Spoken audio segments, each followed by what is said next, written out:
Marcus should have left then. Should have scooped up his kids and hurried away. But something in her eyes held him there. Maybe it was the loneliness he recognized. The same loneliness he saw in his own mirror every morning. Maybe it was the way she looked at his children with such tenderness, like they were the most beautiful things she'd ever seen. "I'm Marcus," he found himself saying. "These escape artists are Emma, Liam, and Sophie." "Claire," she said. "I'm Claire." A nurse appeared in the doorway, looking stern, but Claire waved her off. "They're fine. They're my guests." The nurse's expression softened. "5 minutes," she said gently. "You need to rest." Those 5 minutes changed everything. Claire asked about the triplets, and Marcus found himself talking, really talking for the first time in months, about how their mother had died from complications during delivery, about how he was raising them alone, about the beautiful chaos of his life, and Claire listened like every word mattered. When he asked about her, she paused before answering. "I have late-stage lymphoma," she said quietly. "I've been fighting it for 2 years." But she trailed off, glancing at the children playing with the hem of her blanket. "The treatments aren't working anymore. My parents died in a car accident when I was 19. I don't have siblings. I've spent the last 3 weeks in this hospital room thinking about dying alone. And then 3 tiny superheroes crashed in and reminded me that the world is still full of unexpected moments." Marcus's chest tightened. He knew grief, knew it intimately, but something about this woman's quiet acceptance, her genuine smile despite everything, struck something deep inside him. When the nurse came back to insist they leave, Marcus heard himself say, "Mom, can we visit you again?" Claire's eyes widened. "You'd want to?" "The kids loved meeting you," he said, which was true, but it wasn't the whole truth. The whole truth was that for the first time since his wife died, he'd felt a connection with another human being. They came back the next day, and the day after that. It started as just bringing the triplets to cheer her up, but it became more. Marcus would bring his laptop and work in the chair beside her bed while the kids colored or played quietly. Claire would tell them stories, her voice getting stronger each day, animated and full of different character voices that made the triplets shriek with laughter. She'd been a kindergarten teacher before getting sick. Being around children again seemed to light something up inside her. The hospital staff thought it was the strangest thing they'd ever seen, but they couldn't deny it was helping. Claire started eating more, started asking about her treatment options again. Her oncologist was cautiously optimistic. Sometimes, he said, the will to live makes all the difference. And Claire had found her will in the most unexpected place. Marcus started to understand what was happening to him around week 3. He'd catch himself thinking about Claire when he was supposed to be debugging code. He'd wonder what she'd think about something funny the kids did. He'd feel his heart speed up when they walked into her room and she'd light up at seeing them. It terrified him. His wife had been gone less than 3 years. Was he allowed to feel this? Was it betraying her memory? One evening, after the kids had fallen asleep in the chair and Claire dozed too, he sat in the quiet hospital room and let himself remember his wife.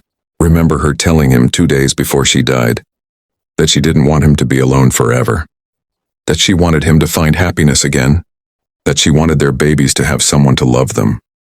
He'd promised her, even though he couldn't imagine it ever happening. And here he was.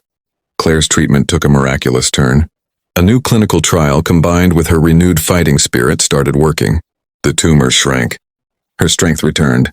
After 6 weeks, she was discharged from the hospital with a cautious but real prognosis of remission. Marcus brought the triplets to pick her up, and when she walked out in regular clothes instead of a hospital gown, Emma ran to her and wrapped small arms around her legs. "You're better," Emma said. Claire looked at Marcus over the child's head, tears in her eyes, and nodded. They didn't rush into anything. Claire moved into a small apartment not far from Marcus's place. She started regaining her strength, going for short walks that gradually got longer. Marcus would bring the kids to visit, and then they'd have dinner together. Then breakfast. Then whole weekends. The triplets started calling her Miss Claire and then just Claire, and Marcus could see them falling in love with her just like he was. It was on a spring day, nearly 10 months after that wrong door had changed everything, that Marcus knew for certain. They were at the park, watching the triplets play on the swings. Claire was laughing at something Liam had said. Her face tilted up to the sun and she looked so alive, So present, so completely herself. Marcus took her hand. "I love you," he said. Simple as that. She turned to him. Surprise and joy and relief all mingled in her expression. "I love you too," she said. "I have for months. I just didn't know if it was okay to feel this way." "It's okay," he said. "It's more than okay." They were married a year after that first accidental meeting, in a small ceremony at the park, where they'd confessed their love. The triplets were flower girls and ring bearer, taking their roles very seriously in matching outfits. Claire wore a simple white dress and looked radiant, her hair grown back thick and healthy. Marcus cried when she walked toward him, and she cried too, and half the guests were sobbing before the ceremony even started. In his vows, Marcus talked about wrong doors and right moments, about how grief had taught him that life is fragile and precious and full of unexpected grace, about how 3 runaway toddlers had led him to someone who understood loss and hope in equal measure.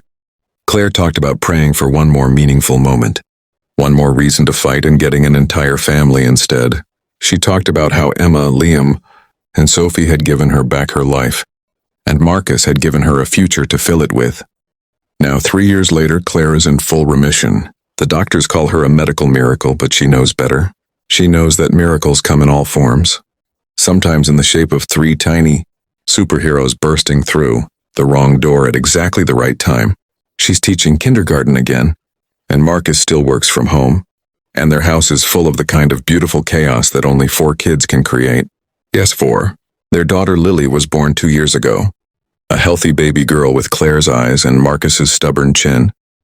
Sometimes Claire tells the story of how they met to her kindergarten class, and the kids listen, wide-eyed, to the tale of the sick princess and the lost superheroes and the daddy who brought them all together. The triplets, now 5 years old, always interrupt to add their own dramatic details. They remember that day differently than Marcus does, all tangled up with magic and destiny in the way that children's memories are. But maybe they're right. Maybe it was magic. Because the truth is, kindness doesn't always look the way we expect. Sometimes it looks like chasing after your kids and ending up somewhere you never meant to be. Sometimes it looks like opening your heart when you thought it was too broken to open again. Sometimes it looks like 3 toddlers in superhero capes bringing light into the darkest room. And sometimes the wrong door is actually exactly the right one. You just have to be brave enough to walk through it and see where it leads. If you've ever experienced an unexpected moment that changed your life, share your story in the comments below. We'd love to hear how kindness found you when you least expected it.